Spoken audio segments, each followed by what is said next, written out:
Do you want better access to your land?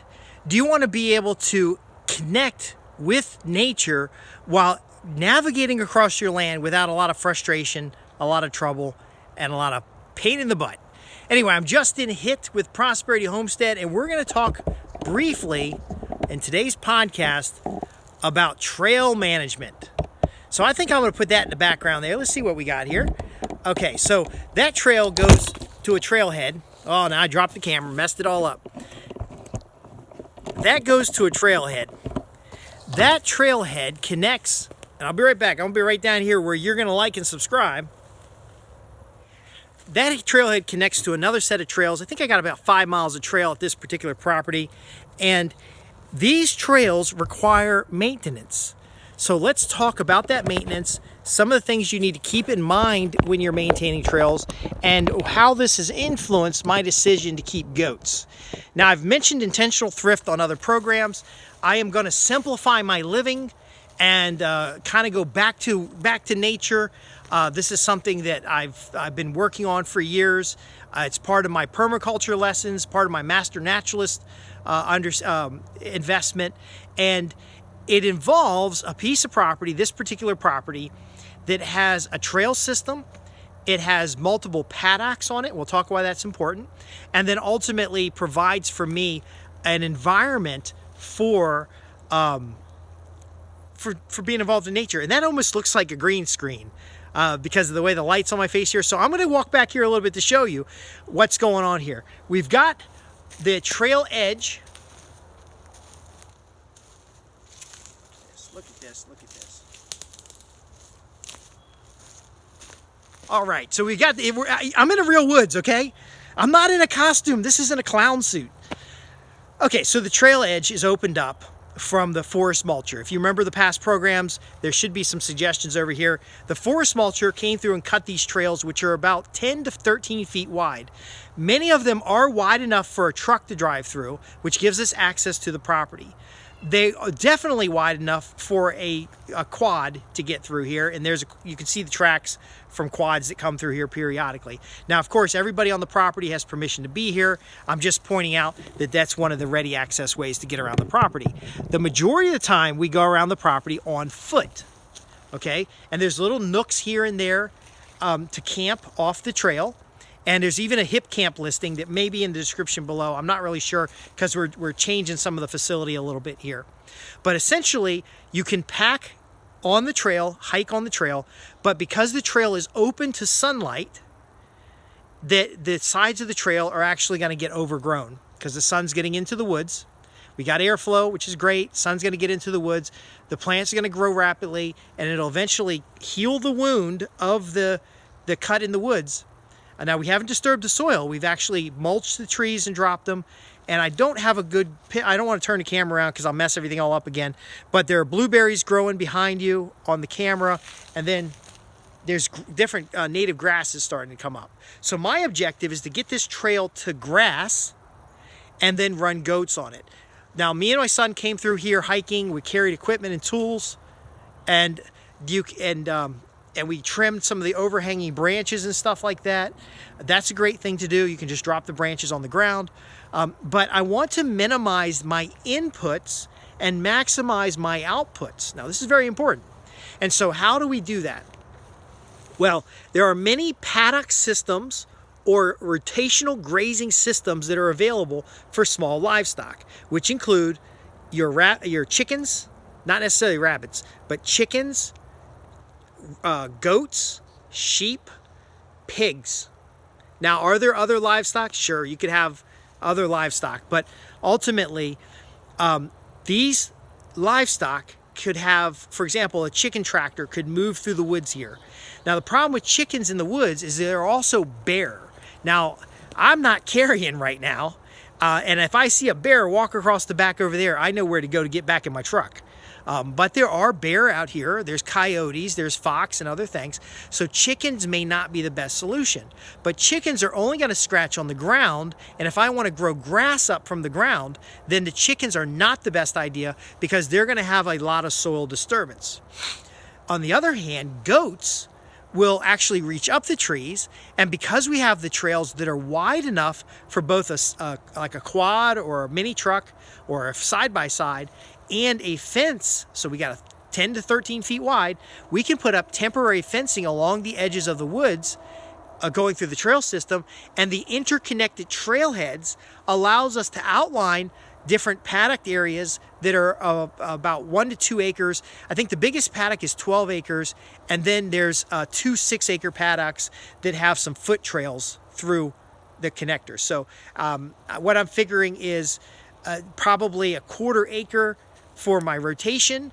One edge of that rotation will always be on a trail, and then it kind of goes into the woods, kind of cut out so that we can move the goats through. Now, we can have bigger areas and keep the goats on the land longer. We can have areas where we've impounded the goats on one half and they've eaten all the stuff out of the woods, and then we rotate them around until they get onto the other half. Same thing. Are there drawbacks to goats? Well, yeah, there are drawbacks to goats too. Goats are very easy to process. They're kind of like deer. And so if somebody steals a goat, if they can hunt deer, and people have poached back here, I found evidence of it all the time, and the cameras pick up. I haven't picked up too many people on the camera, mainly dogs, wandering dogs. So a coyote, a bear, a wandering dog can get a goat just as easy as anything else. Now the electric fence will protect them a little bit, but there's a risk there. Goats also like to get out of their enclosures. So these goats need to be trained on the temporary fencing, or always allowed enough food. So when they're processing through here, I don't want them to get past an 80% graze. Okay, I don't want them to damage the soil. I don't want them to damage the trees too much, because they can damage the small trees. It'll help thin out the woods. And I don't know if you can see it. There's a bunch of briars and stuff everywhere. It's when I was surveying these trails, I could only move. It was like a half mile per hour or something. It was pretty bad. I think I was moving like in 2 hours. I maybe got a half mile. It was just horrible. But now with the trails, I can walk almost the whole perimeter of the property, which is 1.5 miles in 30 minutes, and it's very comfortable. You look how wide the trail is. Okay, but goats are going to get all of this low brush. They're going to clear everything up to about the height of a man. That's a great deal. However, goats won't uproot the small plants. If I want to open these woods up and start getting grass in it, I need additional disturbance that's stronger than a chicken and possibly more destructive than a goat, but for the small trees. Because if the small trees and the underbrush get uprooted, then we're more likely to get grass in here. So what I'm modeling is the Virginia savanna. So we're in the state of Virginia, and there is a zone 7 savanna that is typically grass under trees. And if I'm going to get to that, I'm going to need piggies. Okay, so I can get cooney pigs, I can get little pigs. I don't want big pigs, because what I want is them to follow the goats around. So the goats would move on, clearing out the overbrush. Then I get my little pig fences up. Now the pig fences could stay up all the time, or depending on what's going on, but I would basically move the pigs through paddocks following the goats, and the pigs will root up the soil. Now I don't want to keep the pigs on the land too long, because they will also destroy the soil. So I want them to root up the soil a little bit, and then follow with chickens. Okay, do you see how this works? The chickens will spread that back around. I keep the chickens moving. Chickens can't be with the pigs, because the pigs will eat the chickens, and the pigs and the goats don't need to be together. They kind of might need a break between each other, but that is going to get us back to a smooth soil. A lot of the smaller trees are going to be uprooted. I can take those out, turn them into firewood, turn them into biochar, and then after that I can throw some seed down or start letting the wild grass grow. Now, have I done this?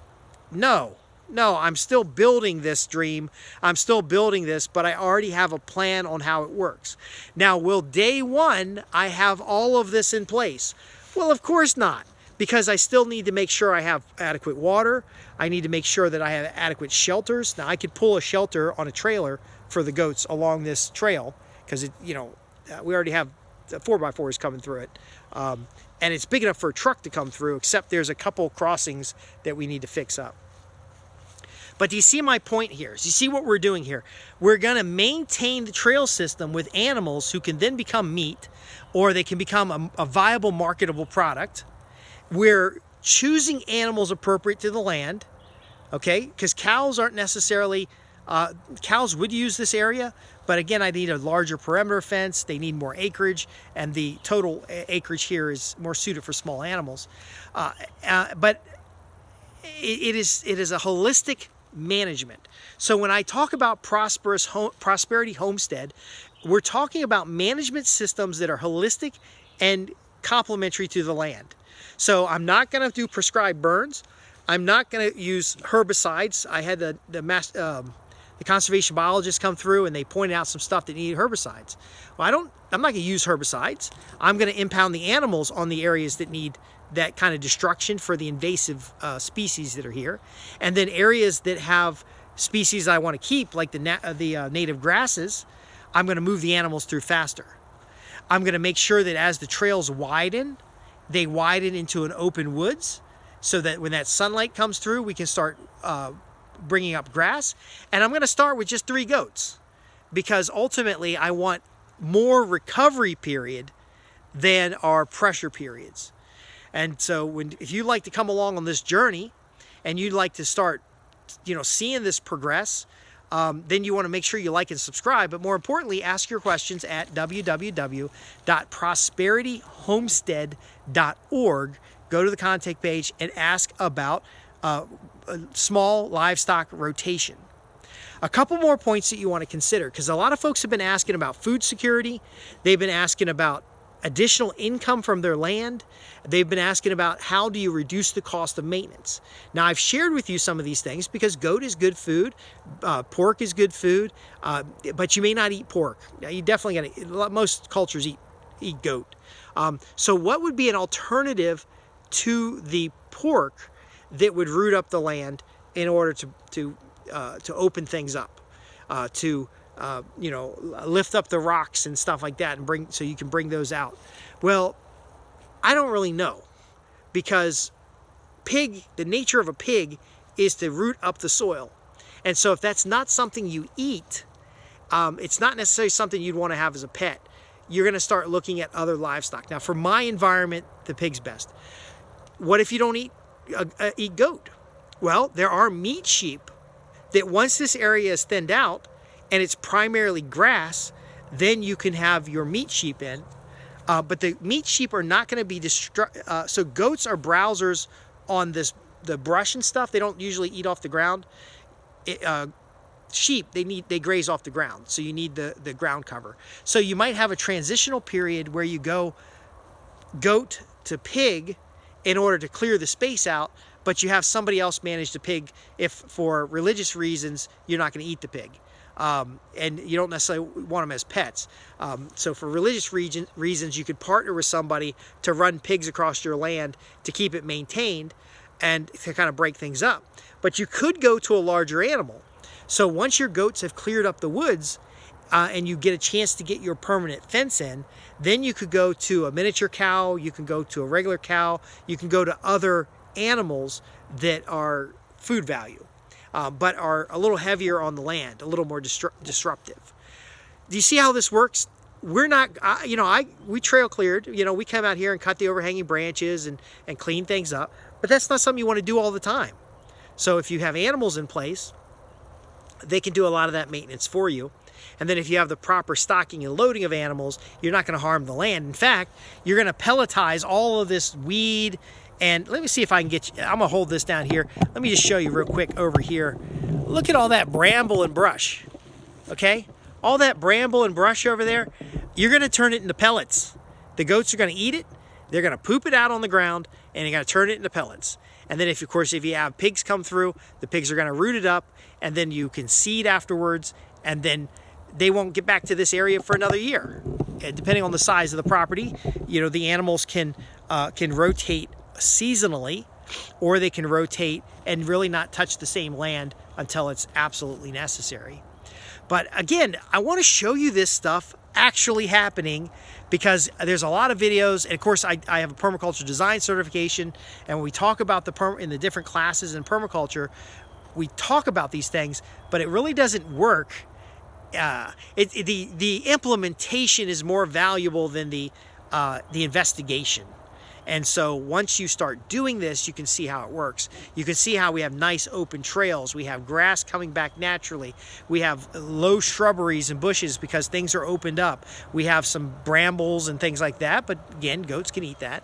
And then we may have a economically viable maintenance program of animals doing what animals love to do. See, I was vegan for 4 years, raw foods vegan for 4 years. And I just thought about, I was upset with how they were treating animals in the industrial food system, but I didn't think I could be part of the solution. So since then, I've worked with small farms, I've educated myself, and now I can be part of the solution, because managing small livestock in a holistic manner on a piece of property not only maintains the property, makes it more beautiful, eliminates the need for chemicals, allows us to introduce native species, because that seeding will get Virginia native grasses and wildflowers, and ultimately restore the habitat of this environment. So if you're interested in habitat restoration, if you're interested in homesteading, if you're interested in having a beautiful and wonderful outdoor living, as far as like camping and even living in a tiny house or something like that, you're in the right place. Be sure to visit us at www.prosperityhomestead.org. Join our newsletter over there. You'll see a little link at the top navigation for the newsletter. And then if you'd like to ask questions, that's how we determine what content we're going to produce. I do look at the stats and stuff like that, and I'm not really interested in YouTube subscribers. I want newsletter subscribers, because we can have a better dialogue on a newsletter over email. I can answer your questions. I can build kits and materials and home study to help you solve problems so that you can spend more time out here. I swear it looks like a green screen. You can spend more time out here and less time in your house, less time in front of the computer, more time building your health, enjoyment, and prosperity. I'm Justin Hitt with Prosperity Homestead. Join us at www.prosperityhomestead.org. We have free newsletter. We have a lot of resources that are useful. I think there's like 200 podcast episodes.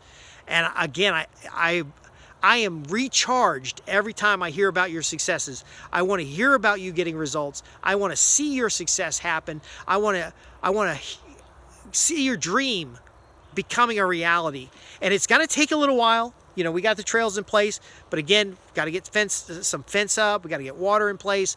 We try to get a little bit of power in place to power those fences, because you're not going to get solar chargers to work in the woods. But again, we got solutions for that. We got solutions.